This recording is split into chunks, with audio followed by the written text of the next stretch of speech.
ये कहानी है जैसी करनी वैसी भरनी, ईर्ष्यालु फूफा जी। कहानी ली गई है पन्ने डायरी के। मैं बिनल। मेरा चैनल है हिस्ट्री किस्से कहानियों के। बहुत समय पहले की बात है। दिल्ली के हस्तिनापुर गांव में एक मुर्कू नाम का लड़का रहता था। काफ़ी समय पहले ही उसके पिता का देहांत हो गया था। उसकी माँ लोगों के घरों में बर्तन खाना कर अपने मुर्कू का पालन पोषण करने लगी। मुर्कू के घर के पास ही शादीशुदा 4 बुआ और उसके पति भी रहते थे। मुर्कू के बुआ और फूफा उसको और उसकी माँ को घर से निकालकर उनकी संपत्ति पर कब्जा करना चाहते थे। इसीलिए बार बार मुर्कू को मार डालने की कोशिश करते रहते थे, लेकिन मुर्कू अपनी होशियारी से हमेशा बच जाता था। एक दिन चारों बुआ और फूफा मिलकर उसकी बकरी चुरा ली और उसे मार डाला। ये देख मुर्कू को बहुत दुख हुआ।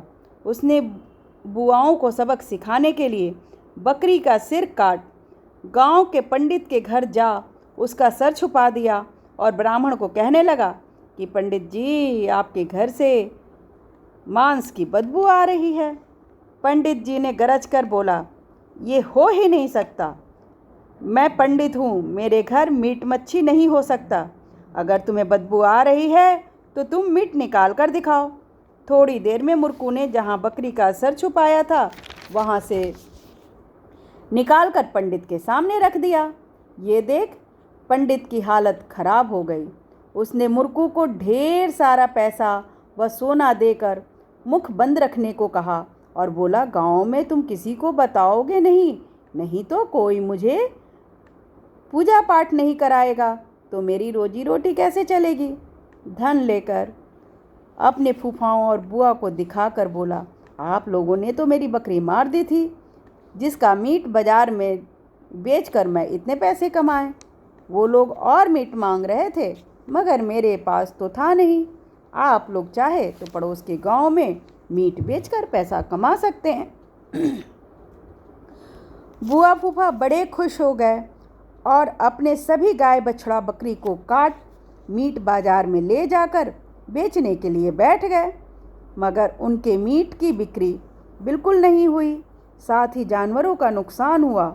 सो अलग से गांव वालों ने गाय और बछड़े का मीट दे करके मारा, वो भी अलग से, क्योंकि गाय का मीट हमारे समाज में माना नहीं जाता है। फूफा बुआ को बहुत गुस्सा आया और जब माँ बेटे घर पर ताला लगाकर बाहर गए थे तभी उन सबों ने मिलकर उसका घर जला दिया, जिसे देख मुर्कू बहुत ही दुखी हुआ। उसने एक थैली राख को उठा, उसे साफ कर मार्केट में बैठ गया। चिल्ला कर बोलने लगा, ये अफ़गानी सुरमा है, जिसकी आँखों में जलन या कम दिखाई देता हो वो इस चमत्कारी सुरमा को अपने घर ले जाएं और आज रात लगाएं, सुबह तक सारी समस्या दूर। इसके साथ ही जिसकी शादी न हो रही हो तो उसकी शादी हो जाएगी, जिसका गड़ा धन घर में हो उसे गड़ा धन मिल जाएगा। देखते ही देखते सारा सुरमा हाथों हाथ बिक गया। शेष राख मुर्कू ने खेतों में छुपा दिया था। पैसा ले अपने बुआओं के पास गया और बोला, मेरे घर का सारा राख तो बिक गया। आप लोग चाहें तो आप भी अपने घर को जलाकर राख बेच अमीर बन सकते हैं। अपने जले हुए घर का बदला लेने के लिए मुर्कू उन्हें ऐसे आइडिया दे दे करके उकसा रहा था। अब क्या था, उन चारों ने अपनी अपनी झोपड़ी जला दी और सुबह उठ बोरी भर भर के राख अपनी गाड़ी में रख बाजार में बेचने चल पड़े। तभी मुर्कू बोलता है कि आप लोग बताइएगा ज़रूर कि कल जो सुरमा वाला था उसी ने हमें भेजा है। मार्केट में जाते ही जैसे लोगों को पता चला कि ये कल के सुरमा वाले का रिश्तेदार है, लोगों ने मार मार के हालत ख़राब कर दी। अब उन चारों ने घर आकर मुर्कू को मारने का आइडिया बनाने लगे। उन्होंने मुर्कू को यमुना किनारे ले जा कर के एक पेड़ में रस्सी से बांध दिया और थोड़ा अंधेरा हो जाने का इंतज़ार करने लगे। उन्हें भूख भी लग रही थी तो सोचे कि घर से खाना खा कर भी आ जाएंगे।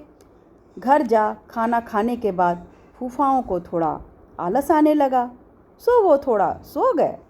उधर मुर्कू जो पेड़ से बंधा हुआ था, उधर से एक आदमी गुजरा जिसने मुर्कू को इस हाल में देख उसके पास आया और पूछा, भाई क्यों बंधे हो?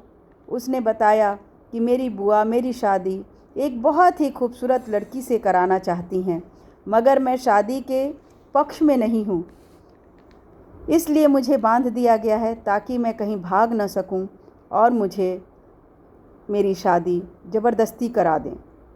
उस घोड़े वाले ने कहा कि क्या मैं तुम्हारी जगह शादी कर सकता हूँ? मेरी शादी भी अभी नहीं हुई है और मैं शादी करना भी चाहता हूँ। तुम ये घोड़ा ले लो और मुझे रस्सी से बांधकर पेड़ में बांध दो। मुर्कू खुशी खुशी तैयार हो गया और अपनी जगह उस व्यापारी को पेड़ में बांध दिया और खुद घोड़ा लेकर पेड़ के झुरमुट में छुप गया। उधर फूफाओं को आलस बढ़ने लगा। सूर्यास्त होने पर अपने नौकर को बोले, जाओ मुर्कू को पेड़ से बंधा है, उसे रस्सी सहित यमुना में फेंक आओ। नौकर ने अपने रिश्तेदार को बोला कि मुर्कू पेड़ से बंधा है यमुना के किनारे, जाओ उसे फेंक आओ। नौकर के रिश्तेदार मुर्कू को जानते नहीं थे। वो जो व्यक्ति पेड़ में बंधा हुआ था उसे ले करके यमुना में फेंक दिया। वो चिल्लाता रहा मगर किसी ने उसकी एक न सुनी। ये सब मुर्कू छुप कर देख रहा था। वो 1 घंटे बाद घोड़ा लेकर घर गया और वहाँ देखा कि बुआ फूफा मेरी मौत का जश्न मना रहे हैं। मुर्कू घोड़े से उतर अपने फूफा और बुआ को प्रणाम किया, जिसे देख वह सब आश्चर्य में पड़ गए। और ये घोड़ा कहाँ से मिला तुम्हें? पूछा फूफा जी ने। फूफा जी, आपके नौकर ने ठीक से मुझे फेंका नहीं तो मैं और नदी में नीचे जाता और वहाँ से गाय बैल हाथी सब ले आता, मगर मैं ऊपर ही रह गया नदी में, इसीलिए केवल घोड़ा लेकर आया हूँ। फूफाओं ने पूछा, क्या तुम सच बोल रहे हो कि नदी में इतने अच्छे जानवर मिल रहे हैं? हाँ हाँ, आप लोग भी जाओ, देखो आप लोग भी जानवर ले आओ। चारों फूफाओं ने जश्न छोड़ अपने नौकर को साथ ले नदी की तरफ लपके। वहाँ पहुँच अपने नौकर से बोला, हमें तुम बहुत ताकत लगाकर नदी में फेंक दो। नौकर ने मालिक की आज्ञा माना और चारों को बारी बारी से नदी में फेंक दिया।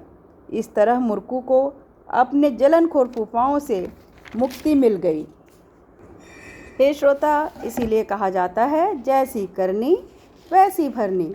उसके बुआ और फूफा अपने स्वार्थवश मुर्कू को नुकसान पहुंचाना चाहते थे, मगर मुर्कू ने उन्हें ही अपनी होशियारी से हरा दिया और अपनी लालचवश उसके फूफा और बुआ खुद ही मौत के आगोश में समा गए।